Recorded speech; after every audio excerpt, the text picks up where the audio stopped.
What a pass. Giddy underneath for JRE. The reverse and the rookie-to-rookie action. Outside through Dort. He'll get the flyby. 3 on the way, and he rattles it in. SGA defended closely by Westbrook. Tough. Step back. Gets up the shot. Banks it in for the lead. This is Dort. You're listening to the Uncontested. What is up, and welcome to the Uncontested Podcast, coming to you Wednesday, June 15th, as we are just 8 days away from the NBA draft.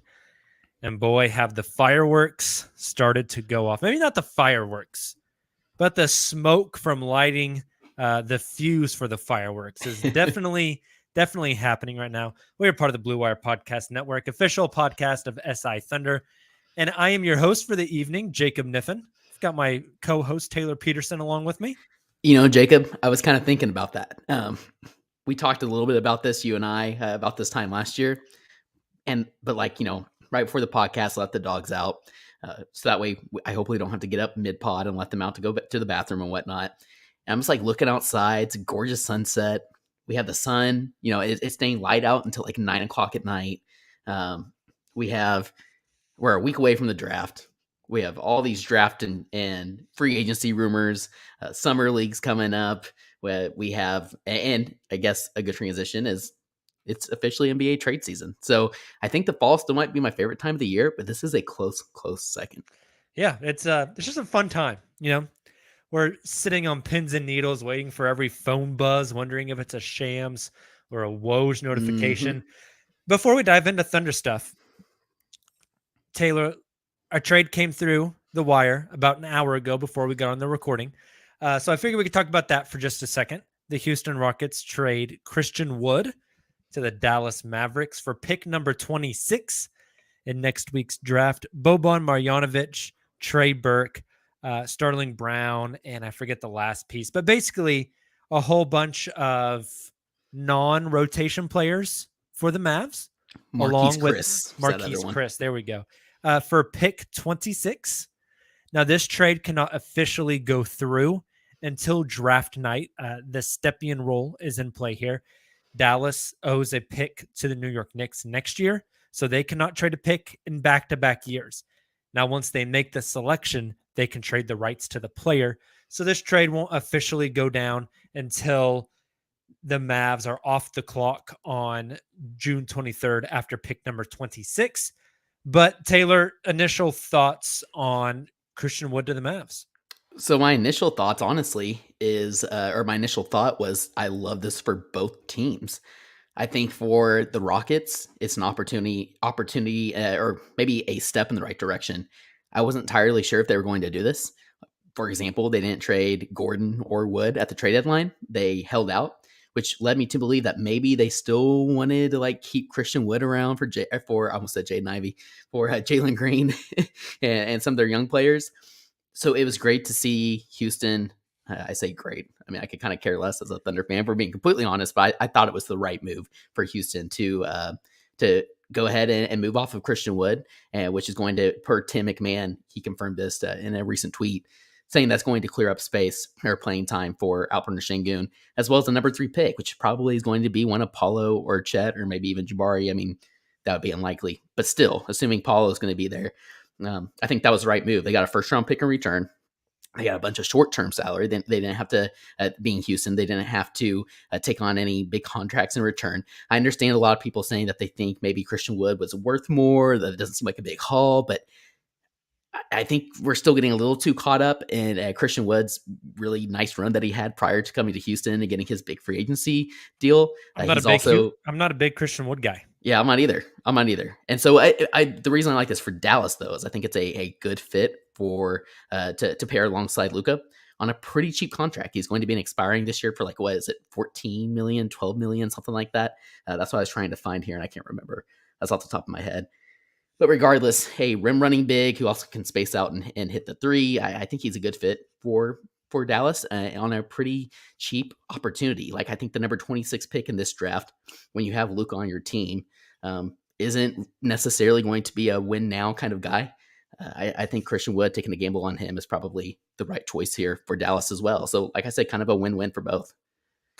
Yeah, All the puns. I think it was Jeremy Wu who tweeted out afterwards that it had been like a pretty poorly kept secret around the league that Dallas was looking to move off the pick, and if they did keep it, it was probably going to be an international draft and stash at the end of the first round.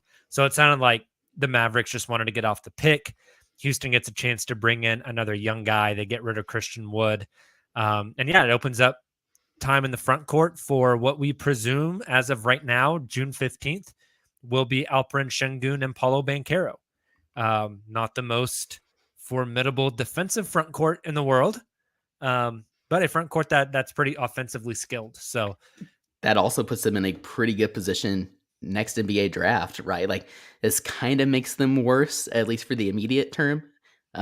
This upcoming season puts them in a pretty good position, hypothetically, at this stage of the NBA offseason to be in a good position to draft high again in a very talented 2023 draft as well. So a lot of young talent coming in, coming into Houston, not only this season, but next season as well. Very, very, very true. Okay, that's enough for Texas basketball. Let's move on to Oklahoma City, Taylor.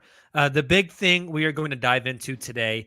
Now, we have not podcasted since the Thunder traded with the Denver Nuggets, acquired JaMychal Green and a 2027 first-round pick in return for pick 30 in this draft, plus 2 future seconds. Quick note on that trade before we move on. We did talk about that trade on our Monday night call-in, which was a blast. We're going to plug that here in just a second. But we didn't talk about it on a podcast yet. Taylor, do you find it interesting at all that trade hasn't been formally announced by the league yet? 100%, right? Because it's all about timing. And I think in this instance, this is probably another trade for a completely different reason that will probably not officially occur until draft night or draft day. So yeah, I find that very interesting. It's just going to be part of a larger trade. Yeah, the Thunder aren't in the same boat as Dallas, where they have to wait due to the Stepien rule. This trade could go through at any point in time. So why hasn't it been announced yet? It's just kind of now. Speaking of that, there was an interesting tidbit. I'm not sure if you saw this, Jacob, in the Woj article that he put out regarding the trade, saying that Green is expected to opt into his $8.2 million player option for this year in order for the trade to go through sometime later this month.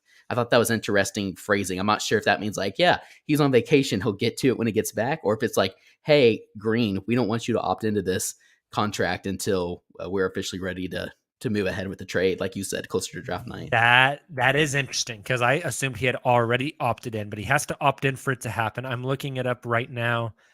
His player option deadline is the 20th. So okay. Never mind. That will be so 5 days. On Monday. Yes, Good that'll be on Monday. Point. So he's got to do it soon. And then does the trade officially go through at that point? Yeah. Maybe that's all the hang up is. Interesting nonetheless, though. Taylor, I just mentioned how we talked about that trade on the Callin app. Want to let all of our fans listening know that we have shifted our Twitter spaces from Twitter to the Callin app. Really just to shoot you guys straight. The app is really cool. It has where you guys can call in just like on a Twitter space and get up and talk with us. It also has a text chat feature. And most importantly, we've got an opportunity to get paid by calling. So that's why we're shifting over there. I'm not going to pull any punches on this, Taylor. I like to keep it straight with the people. So if you guys are interested in joining us on those chats, we would love to have you. Please download the Callin app. You can follow the Uncontested. You can follow all of us individually. We will retweet the link after we finish the live stream tonight, so you guys can find that and hang out with us on the Callin app. Also, a few programming notes for the show. Let's start with the thing closest to us right now, Taylor, which is this Friday morning. I will be on the podcast for a special pod. I am not sure if any of our co-hosts will be on with me or not, but joining me, special guest, will be Matt Penny from the Game Theory podcast with Sam Vicini. Matt is former college player. He is now a grassroots basketball organizer, has seen a lot of these draft prospects more than anybody else. I'm going to pick Matt's brain about the 2022 NBA draft and all the scuttlebutt we are hearing, which will be a really fun pod. So join me Friday morning. Friday night, we will have a call-in show. Sunday, we will have a normally scheduled podcast. And then the uncontested draft live stream, third annual one, will be live starting 30 minutes before the NBA draft, taking you all the way through the first round. And then we will record a post-draft podcast for you. So regardless if you're watching the draft overseas, at home, or you're at a watch party, pull out your phone, open up YouTube, hang out with us as we are breaking down every pick, going through every trade with you guys, discussing what all happens on draft night. We'll be bringing on some awesome guests as well. So make plans and join us. It would be awesome. It's going to be a really good time. I don't think I missed anything. So let's dive mock into draft it, Taylor. contest. Oh, yes. Thank you. We also have a mock draft contest. It's on the Mock Out app. You can find it on our social channels. We'll retweet it again tonight. Completely free. You just download the app and you fill out a first round mock for the NBA. You enter it into the uncontested mock draft challenge. It scores points. And if you have the best mock draft and score the most points, we're going to buy you a shirt jersey of whichever Thunder player you want. Maybe it's a guy they draft next Thursday. Maybe it's Shea. Maybe you really want a Vit Krejci shirt jersey. We'll buy it for you as a prize for winning our mock draft challenge. So make sure you get in on that. Other draft contests coming up as well, so keep your eyes peeled. Taylor, the big thing we're going to dive into today. This morning, Jonathan Givony of ESPN dropped his latest NBA mock draft. And it was juicy, filled with a lot of details.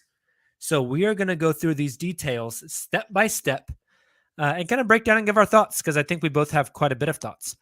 So let's start at the very, very top.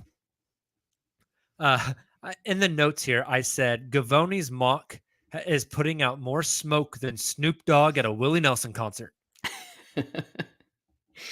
All the smoke. Shout out Matt Barnes. There you go. Before he even gets into the mock, Givony says, quote, "The makeup of ESPN's latest 2022 mock draft has also gone through some significant changes. While the big three of Auburn's Jabari Smith, Gonzaga's Chet Holmgren, and Duke's Paulo Banchero have remained consistent, the order in which those three players are selected remains less than locked as private workouts continue." Taylor, with this note, plus the shifting odds we've seen in Vegas, do we have cause for, I don't want to say concern, but are we concerned? Me and you are pretty big Chet guys. Are we needing to readjust who we think the Thunder are going to get at 2? I mean, I think so. Although I will say, like, before Givony dropped the mock draft this morning, or his updated mock draft with Intel, I was feeling more and more maybe cautious about Jabari Smith being like the number one lock. We kept hearing from different, different draft analysts putting in their mock drafts. Well, we're hearing more and more from league personnel that the Magic are highly considering other prospects here, primarily Chet, and they're going to do their due diligence. And then, Jabari may not be a lock, but none of them were willing to make that change, like in their mock draft, for example, putting Chet 1 overall. So I started to feel more and more like maybe the whole Jabari's a lock at number 1 to Orlando thing maybe wasn't as set in stone as we originally thought. But then Givony put this out, and like you said, Jacob, gives a lot of smoke vibes. And it makes me wonder if this is maybe the Magic trying to pique the interest of other teams, trying to kind of persuade other teams from thinking that Jabari Smith is a lock at number 1. And so, especially a team like, OKC at 2 or Houston at 3. So after this Givony mock, strangely enough, instead of it making me think more and being more convinced that Chet could potentially be the number 1 pick to the Magic, it actually kind of makes me think that less so now, and kind of leads me to believe that I think ultimately the Magic will end up choosing Jabari being the safer option and a really good fit for Orlando. And I think somebody who performed well in his pre-draft workout with them and interviewed well. I kind of think Jabari is going to be the guy. Interesting. With all that being said, Gavoni still has Jabari mocked at number 1, Mhm. and See. the Thunder and Chet mocked at number 2 to OKC. So it's kind of staying on that theme though. I don't think 8 days out. I think it's still going to be Chet at 2. I think it's still going to go Jabari and then Chet. I don't have any reason to believe otherwise right now. I think a lot of people started freaking out about the changing odds in Vegas. Our co-host Nick brought up a very good point that odds don't just change because of new intel. It changes based on where the money's going. If everybody's pouring money on one person, they're going to shift the odds kind of towards the other person. So the money balances out. So Vegas can win regardless of what happens. Vegas wants a lot of money on Chet at 1 and a lot of money at Jabari on 1 because only one of those guys can get picked first. And whichever one doesn't, Vegas collects all the cash. Well, and like with, I guess at this point, it was like 8-9 days to go when we started to see those updated odds. It's not very good for Vegas and these sports books if Jabari is essentially a lock at number 1 because they aren't getting money nobody's putting money on that. So it's in their best interest for these odds to even out as well. I think that's a good point. 100%. I couldn't agree more. So Taylor, at this moment right now, 8 days out, you feel like the top 3, the order from Orlando to OKC to Houston is going to be Jabari Smith Jr., Chet Holmgren, Paulo Banchero? Hey, I don't know. Houston may use that extra first-round pick they got and try and put together an intriguing package to OKC to switch 2 and 3. Get them some Chet. I don't think that's going to happen. I don't either. I think you're right. I think it's going to be confidence, Jabari 1, Chet 2, percentage confidence level right now for the top 3 staying pat as we've thought it will be. Playing the percentages again. I like it. I'm going to go, I think at this point I'm going to go I'm going to go ahead and do it. I'm going to go pretty high. I'm going to say 55%. Oh, I was going to go higher than that. I was going to go like 65%, 70. Okay. I feel very confident that's the way it's going to go. Okay. I don't know. Just a thought. I'll get there. Just a thought. Now let's get into the juicy part of this Gavoni mock. But before we do that, Taylor, we're going to take a quick moment and let our listeners know who's paying the bills this week, who the sponsors are. What's up, Thunder fans? This is Jacob from the Uncontested Podcast, and I'm here to let you know that we have fully redesigned our merch store to get you the best Thunder swag available. Just visit cottonbureau.com and search the Uncontested Podcast to find all of our new designs. That's cottonbureau.com and search the Uncontested Podcast to find new drops like Josh Giddey's Wizard of Oz or an ode to the Trey Man Step Back. We've also got all the classics like Dortal Combat, Liu Tang Clan, and everyone's favorite MVP, Shai Gilgeous-Alexander. The best part? You can get any design and the style of apparel you want. So if you're gearing up for the summer and want a tank top, needing a hoodie for the winter in Australia, or you're wanting a Pokemon onesie for your baby, we've got you covered. Make sure to go to cottonbureau.com and search the Uncontested Podcast to get your new Thunder gear today. All right, we are back. Taylor, it's time to jump into what I consider the really interesting part of Gavoni's mock here. We're going to kind of go in reverse order here. So his note on the OKC Thunder at 12, for reference, he has mocked Ousmane Dieng to OKC at 12. Really no insights on Ousmane Dieng there and ties to the Thunder. He is just drawing the parallels between like the Thunder liking long rangy pass first, high upside type of guys and how Ousmane Dieng kind of fits that mold. So nothing really concrete with a connection between OKC and Ousmane. The important part though is that at the very beginning of his little blurb for OKC at 12 says, quote, "The Thunder are said to be aggressively pursuing trade conversations for this pick, seeking to package it with future assets or existing OKC players in order to move into the mid-lottery with players including Jaden Ivey and Shaden Sharp believed to be among the potential prospects they covet.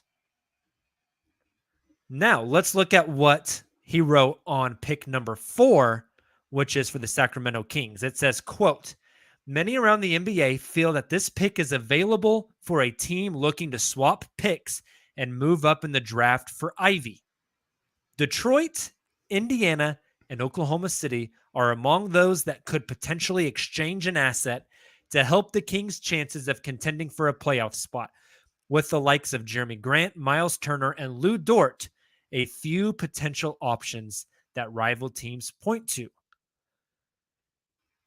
Taylor, there has been a whole lot of smoke revolving around the Oklahoma City Thunder, pick 12, and trade up scenarios. We've heard it from multiple spots.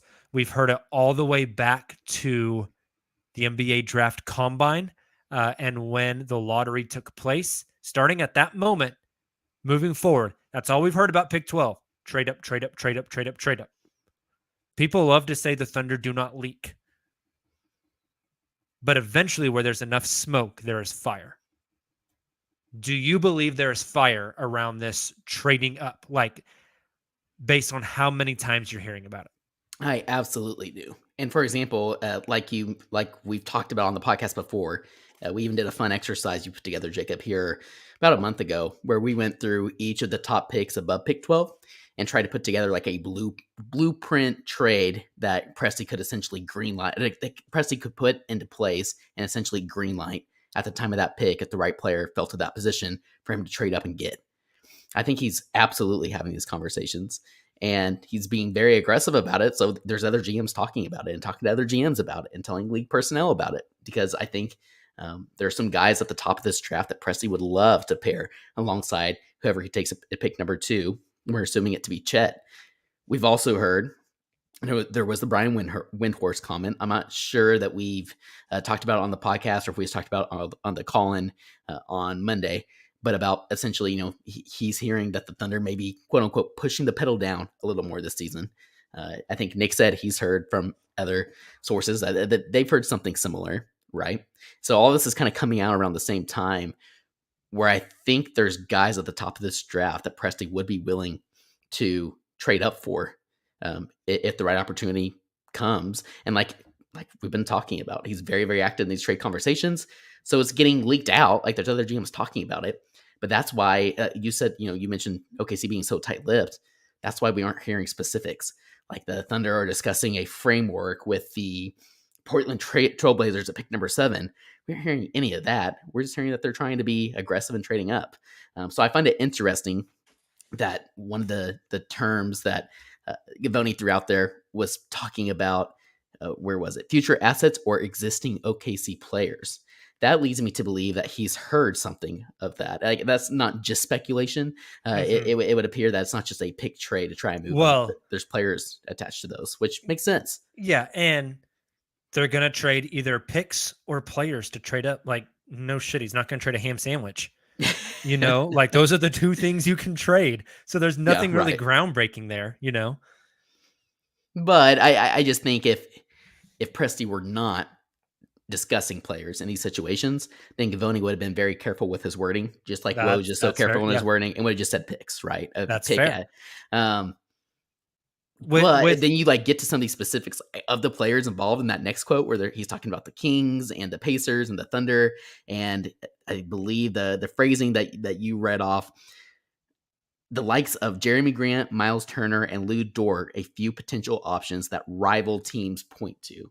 So that's rival team speculating. That's where the speculation comes in, right? And so I just find it very interesting. What are your thoughts on these quotes?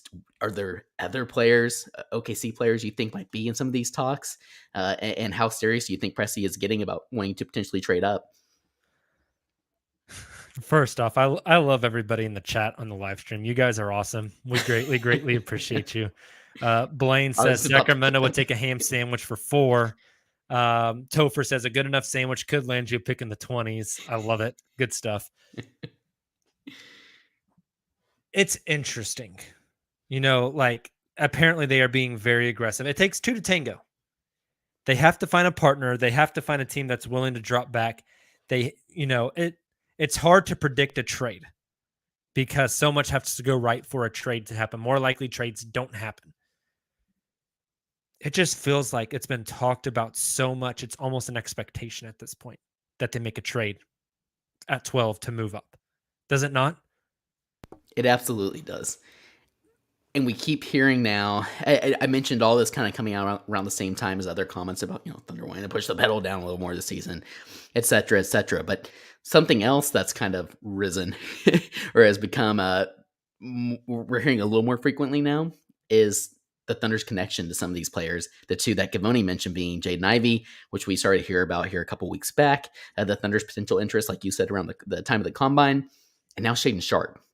Obviously, Two names. Twitter. Hey, we've never heard the names Johnny Davis and OKC in the same conversation. We haven't heard AJ Griffin and OKC, Ben Mathurin and OKC. There are two names, and only two names, but obviously besides Chet, that we have heard in reports tied to the Oklahoma City Thunder. That is Jaden Ivey and Shaedon Sharpe. Is there something to that? I do think so. No, I understand. Like there's like there's a couple different examples we can use here when we're looking historically on names being linked to OKC in the draft and whether it worked out or not. You have the Poku situation where everybody knew about a week out from the draft that I say everybody. I think Kevin O'Connor reported it. There was a couple other national media reports saying that the Thunder would like to try and grab Poku at this pick. And then as we got like closer and closer to the draft within that week, they're now going to try and trade up to get Poku because it looks like he could be gone prior to them picking in that position. That ended up being true. But then you have the James Bouknight smoke, right? From last season. The Thunder locked in at Bouknight at 6, about a week out of the draft. Ended up being Josh Giddey. So it's interesting. It's hard to kind of decipher, but you kind of start to put two and two together. You have Gavoni's last mock draft, or sorry, it wasn't a mock draft. It was the OKC perfect draft scenario article he put out this weekend, right? Where he mentioned what we assume came from Sharpe's camp, saying that they would love to play for OKC. That's at the top of their list. They think very highly of the rebuild, think it'd be a good situation for him, et cetera, et cetera. We made the Shea and the Sharpe connection with sharing the same AAU coach who essentially is acting like Sharpe's agent, but isn't officially an agent because he can't get approved by the NBA. Another story for another time, I suppose. But all of this to say, and then we know that Sharpe was in OKC for a workout, and then we saw the picture of Jabari. Look, NBA Twitter is NBA Twitter. You can't take everything you read as fact, but there was a tweet apparently that somebody said they saw the Thunder in in this person's restaurant with Sharpe and Jabari. So I don't know. There seems to be a lot of things coming out with Sharpe that would lead you to believe some of this is true. And the Thunder are in a great position to take him. Yeah, at least the interest to take him. Yeah, I think that's really good, Taylor. I don't know. There is something to it that those two are the names that keep coming up and others don't. There is definitely something to that. And I don't know. It just like last year, I think the Thunder were also very aggressive trying to trade up. They just couldn't make it happen. Right. And so I think this year they're going to be very aggressive to trade up. It all depends. Can you find a partner? Right. Last year, they wanted to go get Evan Mobley. Well, there was nobody that Cleveland was willing to trade down for, or that Detroit was willing to trade down for. If you're trying to get to 4, 5, 6, 7, or 8, wherever, there has to be a guy that the team that you're trading with is okay with trading back and getting, right? And that's just, it's so hard to meet both teams' needs and both teams be happy and sign off on it. No, that's a good, maybe just kind of add on to that. This is a thought I had when I read his last note there about the Detroit, Indiana, and OKC all being linked to that fourth, potentially trading up for that 4th overall pick. Those are all 3 teams now, Jacob, that have individually, like not the same rumor like this, they've all been individually been linked to Jaden Ivey. There's been analysts saying that all 3 teams highly favor Ivey, would like to trade up for him. This leads me to believe that all 3 are kind of competing to try and leapfrog the other in the draft. Mm-hmm. And which I think would lead more more validity to the report that OKC is in fact interested in Ivy. If they truly are trying to trade above Detroit's 5th pick, right, to get up to number 4, and they're competing with the likes of Indiana and Detroit to trade up for that 4th pick with Sacramento, that would lead me to believe that they really do like Jaden Ivey. Yeah. No, I'm totally with you. Right? You have to get one spot above the next guy that's going to take him. And right now that looks like it has to be pick 4. Right. But that's where it gets really interesting. Yeah. Because I mean, you start to think of like what OKC could offer, what players may be attached to some of those picks. They can offer the biggest package of like picks. Yes, they can. I'm laughing because you said biggest package. So let's dive into that then, Taylor. What would a possible Thunder trade package to go from pick 12 to pick 4 look like, assuming that Shai Gilgeous-Alexander and Josh Giddey are off the table, which I believe they are. Those two are not available in trade. I believe either one of those could be available in trade for the right price, right? I don't think they're truly untouchable. I think they're close. Oh, careful. You might have Thunder fans coming after you with pitchforks and I don't think torches. No, you're right. You can throw out the term untouchable all you want, but like when it comes down to it, if Cleveland came and said, we'll give you Evan Mobley for Josh Giddey, Sam Presti's pulling the trigger and he's not thinking twice. And you can say whatever you want for Shai as well. Yeah. Like that they might not be sourced. They are going. There's a price. There's a price for everyone. I think as far as trading up to 4, Shai and Josh are off the table. Right. I would agree. Excluding those two, what does a trade package up to 4 look like? So, I mean, the next kind of player you're looking at there, we know what the Kings are after. They want to make the play-in and essentially make the playoffs after 16 long years. Lou Dort is the next most likely candidate to help make that happen because like we know, he's a great defender. He's been in the playoffs before his rookie season, ironically enough. Great defender, versatile, has shown promise on the offensive end. And from an age standpoint, he kind of fits this new core that they're trying to build with Davion Mitchell, Fox, and Sabonis. So I think Lou Dort would obviously be the first one. They might also ask for like a Kenrich Williams there as well, just because he's another rotational piece. He's almost more of a sweetener in this situation, I think, but he is another player that would kind of help you, especially if you're competing against the likes of Detroit, who could throw out a Jeremy Grant in a trade package, right? So I think those two players would probably be included. And then from there, like I said, if you're competing against these other teams like Indiana and Detroit to try and move up to that 4th pick, up to that 4th pick, you're going to have to outbid them in terms of what we're calling, we've called this the currency and then the NBA for so long, all these draft picks that Sam's accumulated. So I'm kind of curious to pick your brain, Jacob. If we're assuming Lou Dort and Kenrich Williams are in this trade, and you might disagree on that, I'm curious your thoughts there as well, but what picks do you think it would take and how many to be able to essentially outbid these other two teams for this 4th overall pick? Yeah, I try to look at this. It's funny. No matter what you do, I threw a trade idea on Twitter today. I'm going to propose it here as well. I had Thunder fans get my mentions incredibly pissed off. How are you going to trade Lou Dort away? It's like, as I said it to one person on Twitter today, like, if you are against this team trading draft picks and trading some young players to take more upside swing on other players in the draft, this probably isn't the right team to follow. They have 17 picks over the next 5 years. People are going to get traded. I think Lou. I think Kenrich Williams. I think pick 12. After that, I think you're looking at 2 to 3 firsts. Like the Thunder own a Denver first, lottery protected next year. I think you could trade that in 2023. They own both a Houston and a Clippers unprotected in 2024. The Houston one is protected 1 through 4. Maybe you have to offer the better of those two I like that. Do those two, 12, Dort and Kenrich, get you there? Maybe, maybe not. And see, the thing I was saying was like Thunder fans got pissed off at me today because I mentioned like trading Lou and Kenrich. And then Sacramento fans got pissed off at me because it's not a good enough trade package. Right. Exactly. Like a lose-lose situation. I think in a vacuum, it makes sense. Right. But like I said, this is where it gets interesting because you're competing against other teams here who are Yeah. Let's also just trying to trade up. Yeah, let's just say in a vacuum. Is that enough for Sacramento? Because I hesitate. I don't know. If I were the Kings, I look at that and I say, we can already have Lou Dort and Davion Mitchell.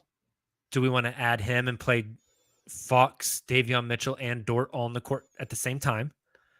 No. Do we want to play Davion Mitchell off the bench as our backup point guard? Maybe. Kenrich Williams could slide into our rotation very easily. Like Kenrich Williams would be in the 8-man in Sacramento. We could pick up somebody at 12 that can maybe help us. We get next year's Denver pick and the 2024 Clippers pick. Could we turn around and trade 12 and one of those picks? Let's say 12 and that unprotected Clippers pick to go get Jeremy Grant.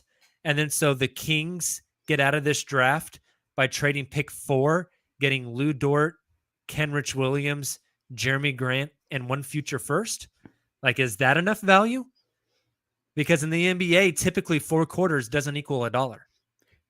So I'm with you. If I'm the side, I think that's what this comes down to. If I'm the Sacramento Kings, from their perspective, I'm just going to at that point, if that's the best offer on the table from OKC, I'm telling them no, thank you, and I'm drafting Jaden Ivey, regardless of fit. Yeah. I'm taking best player available, or if they have Shaden Sharp higher on the board, or maybe they have Keegan Murray higher on the board. That might be a mistake, but yeah, according to Gavoni, let's look at this real quick.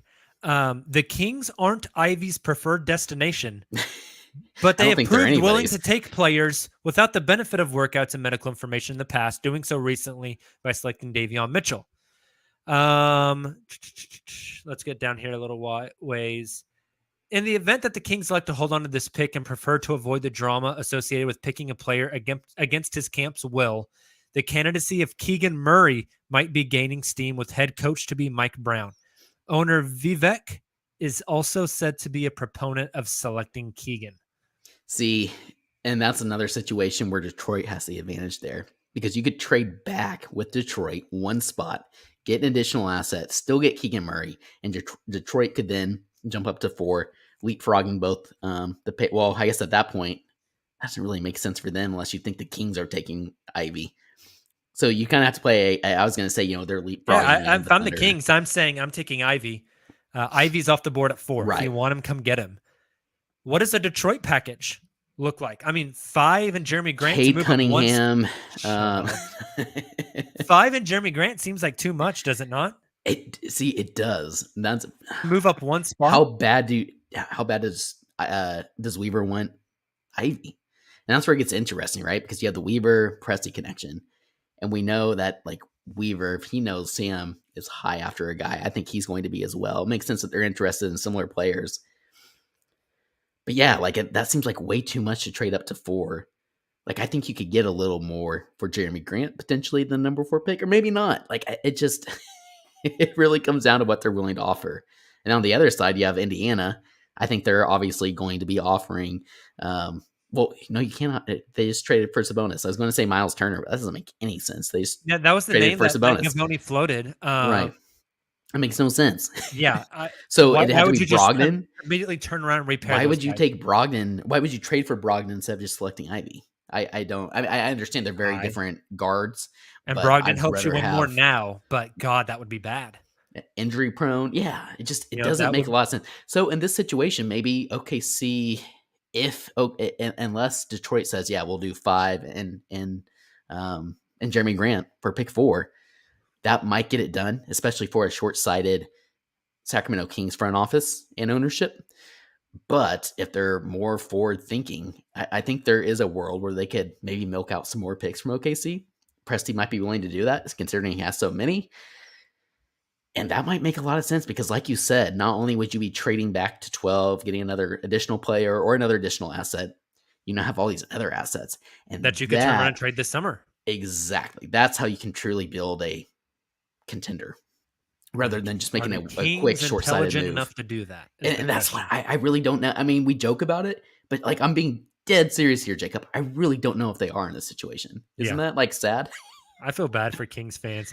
I saw a Kings fan today tweeted out the picture of that Gavoni mock at 4, and they just said, man, as Kings fans, this is just devastating. Like, it sucks to read this. Like, we are very excited when anything of the Thunder is posted in the intel, because we have a really good front office and a really good general manager, and those And things really good coming out ownership. typically mean something good is happening for the Thunder.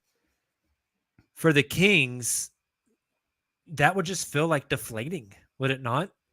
Someone said it's got to suck. They said it's got to suck for Kings fans to read this. And somebody said, "Joke's on you. We can't read." It's like, man, like I really do feel bad for Kings fans and just how bad. I mean, the culture is just. We know some horrible. Blue Wire guys, Brennan, who, just like so invested in the team, incredibly intellectual, knows his stuff. And yeah, that's really, really, really tough. But again, like, I think I'm glad we did this exercise, because I think it put into perspective a little more. Like, in this situation, there is a world where the Thunder would have the best package, the trade package, to be able to trade up to 4, competing against, Detroit and Indiana, depending on if Weaver's cool with just, basically trading Jeremy Grant for Ivy. One spot. Yeah. I mean, it'd be Grant and 5 to move to 4. I think Detroit that's a good point too. So I think Sacramento has to send you something back. Right. And salary matching and all that. Yeah, it's a good point. Very, very difficult one to kind of cipher out. Taylor, if you had to guess, does pick 4 get moved on draft night? Yes, I think it will. I think the Kings are very active. I mean, the fact that they're this active about listening to offers and there's this much interest, I think they're going to get enough that they're going to be willing to find one that they're comfortable acting on and moving off the number 4 pick. Like you said, like, at a certain point, there becomes enough smoke that you have a fire. And I do think this is one of those situations. And I don't trust the Kings to just stay pat and select Jaden Ivey or Keegan Murray. It sucks for the Kings, but yeah, I think they stay pat with the pick. I do too. I think they stay pat. You think they trade it? We'll see what happens. But Taylor, I guess the last kind of thing I wanted to talk about tonight before we get out of here, I want to readdress that Thunder trade package that we talked about. And I think you just mentioned it here. We have a question. Is it here in the chat? Well, not so much a question specifically to us. Just, you mentioned Lou Dort. Is that kind of where we're going with before I put that in our project? 100%. Okay, cool. So like you mentioned, I guess just kind of as a bit of an introduction to this, you were getting a lot of comments from Thunder fans being very attached to Lou Dort. And for the longtime listeners of this podcast, they are very much aware. There are very few bigger Lou Dort fans than myself. At one point, I think I declared here about a year ago that Lou Dort may be my favorite Thunder player over SGA. So I understand, but we can't act like this guy is Russell Westbrook, right? Like, at a certain age, he's not untouchable, and it's gotten a little out of control. So I think this kind of all those concerns that you were getting, Jacob, and they were just kind of being thrown at you and replies and stuff. We saw them all over Twitter and social media. There was a question on Thunder Reddit that I think put all those concerns together in a really good format and asked the question in a really great way. And so I went to give this person credit, read off what they put in Reddit, and I think we can answer it and give our thoughts to help others understand, some of those people in your mentions, some of the people in the chat, some of the people listening to the podcast, why we are throwing Lou Dort even these hypothetical trades. It's not because we hate him or want to see him gone, but I don't know. I just thought that this person put all those thoughts together in a really good format. So this is user Thumb War Wounded on our Thunder. The header is, what's the appeal of trading Dort to move up? He says, or she says, I feel like a young lockdown defender and glue guy like Lou is tough to come by and pretty much essential to making deep playoff runs. think that's fair. We've been watching like Marcus Smart, for example, in the finals, Grant Williams, others. He put up 17 points per game last season to boot. How much more do we really think we can get from guys who haven't logged NBA minutes yet, like a Shaden Sharp or a Jaden Ivey? Yeah, I mean, that's the crux of, I think, what a lot of people are upset with. Lou Dort's awesome. He's a lockdown defender. He proved that he can score the ball. Why do you want to trade him away? 1%. Why do you want to trade him away for a guard? We already have guards. Lose a guard too. So that one, the logic doesn't make sense there. Why do you want to trade him away for Shaden Sharp, who we've never seen, or Jaden Ivey, who's never played professional ball? None of these college players have played professional ball before, right? That's point number one. Lou has a ceiling. How much better of a player is Lou Dort going to get than where he is right now? Because I think we tend to get our emotions caught up in these types of things, right? Where people are like, oh, I love Lou Dort. We can't trade Lou Dort. He's so good. Lou Dort is good. But Taylor, if we got a Woj tweet tonight that said the Thunder have traded Lou Dort for a 2023 first round pick protected at X, where do you think X would be? Ooh. That's a tough question. I don't want to. I threw this out on Monday. I don't want it to be like my go-to. I was kind of thinking originally top 12. Maybe it's top 10 though. Probably top 10 might be more likely. 10 to lottery. Fair? 10 to lottery is absolutely fair. I think if it was a lottery protected, I'd be a little disappointed. I don't think a team in next year's draft would say straight up, we will give you pick 10 for Lou Dort. Just a straight up trade. Yeah, I don't think that would happen. I agree with that. In context, 2023, and this isn't it's just a like good draft. Word speak. I mean, there's some really talented players. If the Thunder called Washington right now at pick 10 in this draft and said, we will trade you Lou Dort for pick 10 right now, I don't think Washington does it. Yeah, that's tough. Maybe, I don't, but they don't do it. If you offer Lou Dort straight up at pick 9 for the Spurs, they don't do it. They say no. If you offer it at 8 to New Orleans, maybe, but I don't think so. They're going to want something additional. They're going to look at it and say, why would we take Lou Dort, who is going to be owed a lot of money next year, when we could take Ben Mathurin? Right. Who we think has a higher upside than Lou Dort. And when we have Herb Jones on a rookie contract. This is not a shot at Lou Dort at all. I think Lou Dort is freaking awesome, and I love Lou Dort. But people have to understand, you have to give up something of value to get something of value. Right. This isn't the way basketball works. This is the way the world works. Right? I can't go down to the car dealership and say, hey, I've got 4 tires and a frame. I'll give you that for that Cadillac. Right? The value has to be even. And value a lot of times is based off perspective and perception.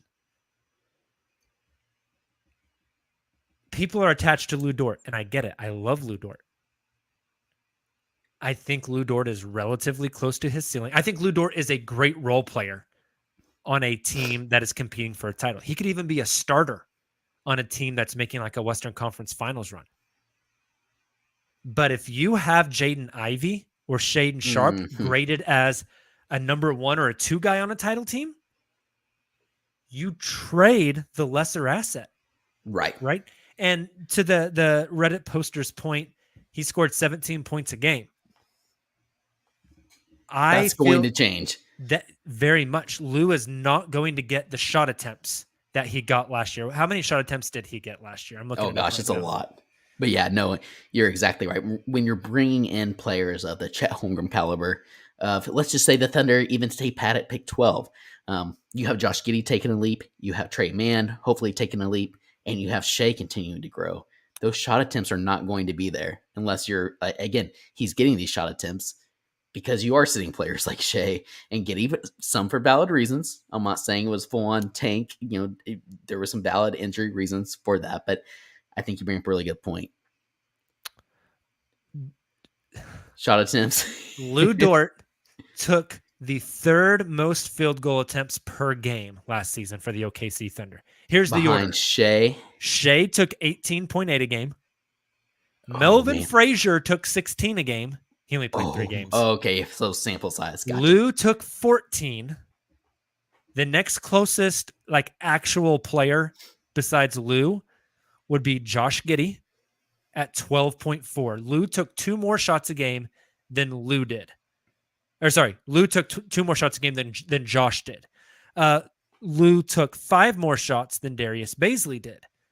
Lou took double the amount of shots that Alexei Pokusevsky did. You think Lou's getting 14 shots a game when Chet Holmgren and AJ Griffin or Jeremy Sohan or Johnny Davis or Shaden Sharp is on this team? Not at all. There's no way. He's not going to score 17 points a game next year because his opportunities to score are going to get cut severely. Right. And trust me, I would love to be proven wrong. I would love for Lou to make an all-star appearance next year. It's just we have to look at this through realistic lens. And the realistic lens tells us Lou Dort is going to be a good defender, a guy that I would say great defender. I think we need to give him some credit there. I would say great defender. Do you think he ever makes an all-defensive team? No. Maybe he makes a second team in his career? Yeah. Maybe he makes second team once or twice in his career? If the Thunder are competing like they hope to, and Lou is defending at an extremely high level like we've seen him being capable of, we've seen the hype that he's gathered just on these rebuilding teams. I think there is a world where if he can stay healthy long enough and lock in long enough for a season, I think he could make it second team. But to your point, people like to compare him to Marcus Smart. Marcus Smart just won Defensive Player of the Year. Best defender in the NBA. Also took him quite a few seasons too, well, right? That's true. That's true. I don't at his peak, is Lou Dort 85%, 90% of Marcus Smart? Or maybe he just is Marcus Smart. I mean, even if we're being generous here and saying he's at the peak, Lou Dort is Marcus Smart on both sides of the ball. I just think I have 2 points here. One, I think Boston would take Jaden Ivey over Marcus Smart after this season. I do too. Even as a championship contender, you have a core of Jaden Ivey, Jaylen Brown, and Jason Tatum moving forward. And this is, again, to the Reddit user's point, without seeing Jaden Ivey play an NBA basketball game, I think you're still making that decision. Mm-hmm. And I think that's what this comes down to, right? It's one, there are not very many opportunities to be able to take swings on these caliber players on these low rookie scale contracts. OKC is never going to be a free agency destination. Thunder fans, everyone listening to this podcast has heard that rant over and over and over. When you have an opportunity to take a potential all-star, superstar player and a Jaden Ivey or a Shaden Sharp, you do it. The Thunder got very, very lucky this season and that they had the number 2 pick and they're going to be able to at that spot. But if you're trading, I think you did a great job kind of defining Lou's ultimate ceiling, and the role he's going to play in the NBA, which is highly coveted. There's a lot of teams that would want that player on their team, but you trade that 11 times out of 10 to be able to take a swing on a guy like a Jaden Ivey or a Shaden Sharp, especially when you have the luxury of already having the number 2 overall pick that you're going to be bringing into this team. And every Thunder fan says, in Presti we trust. If you trust Presti, and he has such a high grade on Jaden Ivey or Shaden Sharp that he is willing to give up draft capital and Lou Dort to get him, why are you throwing the fit? Yes. Right? That is that. Those are 2 very opposite things. You can't say, I trust Sam Presti. Oh my God, why are you trading Lou Dort? If you trust Presti, you trust his evaluation. He is evaluating that these 2 guys have such a high ceiling that he is willing to take that risk. Yeah, I agree completely. So one more Lou Dort thought, because you alluded to it, and I think we need to just touch on it to wrap it up. And I have a quick Jaden Ivey thought that I just want to throw out to you, Jacob. The final Lou Dort thought that I have is something you alluded to here a little bit ago when you mentioned his upcoming contract. Not only would you be potentially getting a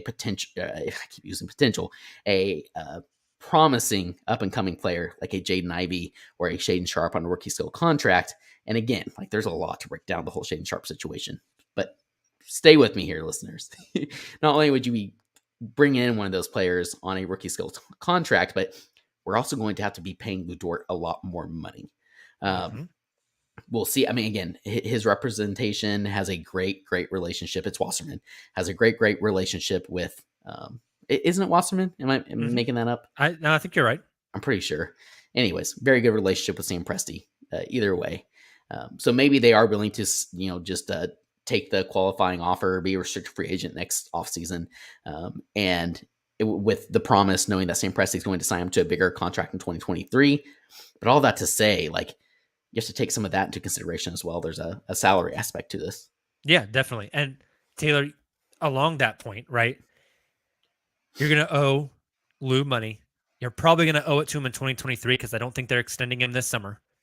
I don't think they're going to waive his last season, let him become a restricted free agent this summer. I think they're just going to kick the can to next year. Next year's when the new CBA kicks in. So you're going to probably owe him more money relative to the cap. But bringing it back to the top where we started this conversation at, the Thunder have 17 first-round picks over the next 5 years. You have 15 roster spots, okay? 3 years from now, you have Shea, Josh, pick number 2 in this draft, pick number 12 or whoever you traded up for. You've still got 8-9 picks left when we're 3 years out. And you've picked another 6 players. There's not roster spots for all these guys. So I want to ask you, noted Lou Dort fan, right here, right now, 10 p.m. on June 15th, just due to roster numbers and the turnover of the team and the amount of first-round draft picks that they are bringing in, is Lou Dort on this team in 3 years? I'm saying no for that reason. And not only that, I just want to add a little bit of context to why I would say that right now. Because to your point, Jacob, it's not like the Thunder all of a sudden magically have all their own, all these extra picks that are all their own and are all relying on how they perform as a team. Sam Presti has done such a great job hedging his bets where he's taking gambles on these other teams, right? The Houston Rockets with the pick swaps, the Los Angeles Clippers with the pick swaps, these first rounders and second rounders of other teams. With all these different variables, where at least one of those teams, especially in the future, when you're contending again and your own pick isn't going to be nearly as good, one of those picks will be very good. So there is a real world, using your hypothetical, where we're 3 years in the future, the Thunder are way better, and Chet and Shea and Giddey are all playing really, really well. And let's say like the Clippers, Paul George is getting old and Kawhi's getting old and they're all banged up. And that's like a really nice lottery pick. Yeah. So they're picking the lottery again in a deep draft. 3 years from now, the Thunder have Shea. They have Josh is still under contract at that point. Trey Mann is still under contract at that point. Jeremiah Robinson Earl is under contract at that point. You've probably signed and extended some of your other guys, maybe a Darius Baisley, maybe an Alexei Pokusevsky, maybe a Lou Dort, whoever, right? In 2023, you're bringing in your own first-round draft pick, a pick from the Denver Nuggets that comes in the second half of the first round. I don't think the Detroit pick is going to convey.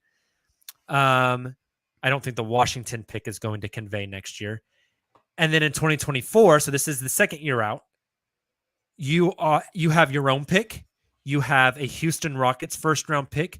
You have a Los Angeles Clippers first-round pick. You have a Utah Jazz first-round pick. So we're up to 6 picks now. And then in 2025, you have your own first-round pick. You have a Miami protected first-round pick. You have a Philadelphia protected first-round pick. You tell me you're going to take in all of those picks? Not a chance. Keep some of your guys around, and Lou Dort's still going to be on this roster? Yeah. Well, that's the other point, too. I don't think so. You don't it's not like you can only trade. You use these picks and trades pertaining to the draft. at a certain point, 3, 4, 5 years down the road, just like you listed, you're going to be trading for either a disgruntled star or a very, very solid role player, to fill around your young guys, which might include having to do or might consist of having to include a salary, like a Lou Dort, using this example, or another player, Darius Paisley. Yeah. So yeah, no, you bring up very, very good points. Beauty is in the eye of the beholder, right?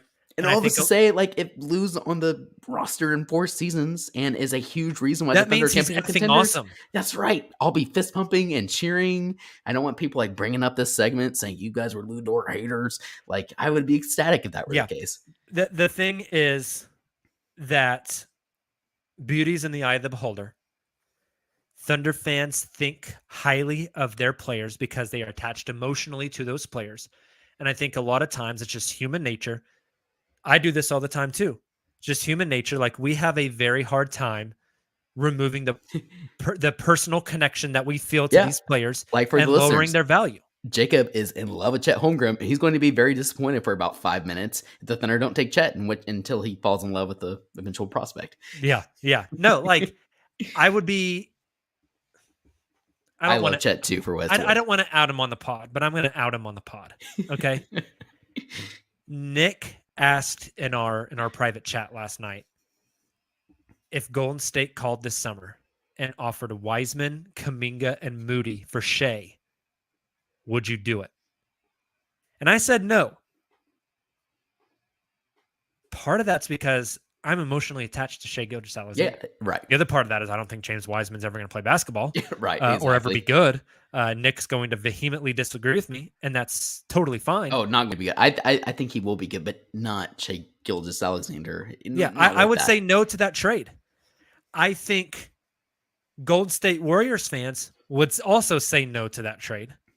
I think fans who aren't a fan of either of those teams would look at it more holistically and be able to make a more balanced and reasoned argument.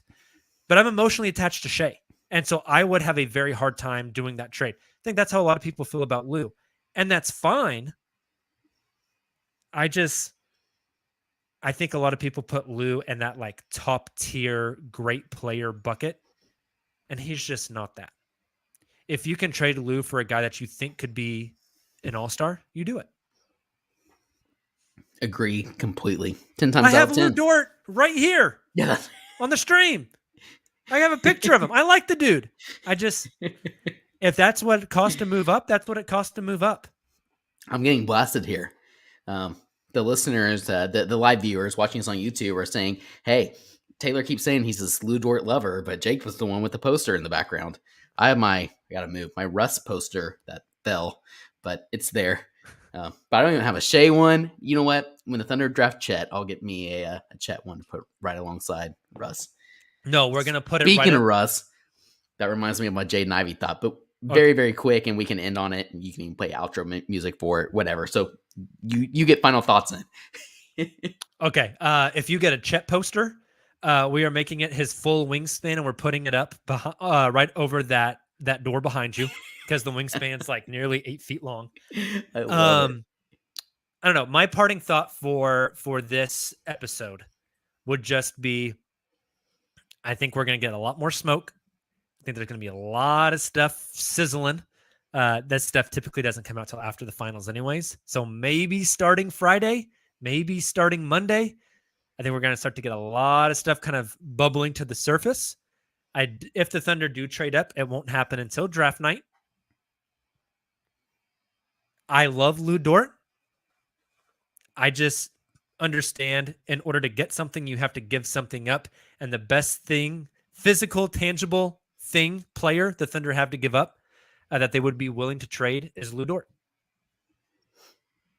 It's hard. That's very well said. I would tell the fans of this podcast, the fans of this team, even though it's hard, try not to grow too awfully attached to these players, because this roster is going to get turned over a lot. If I had to bet, if you gave me my entire salary and said, Jacob, you have to bet this money, which isn't a lot being a public educator in Oklahoma, I would bet it on only 3 players on this current roster being on this roster 4 years from now. Oh, I like that. There's going to be a lot of turnover. A lot of turnover. Okay, Taylor, get your thoughts in as the outro music plays.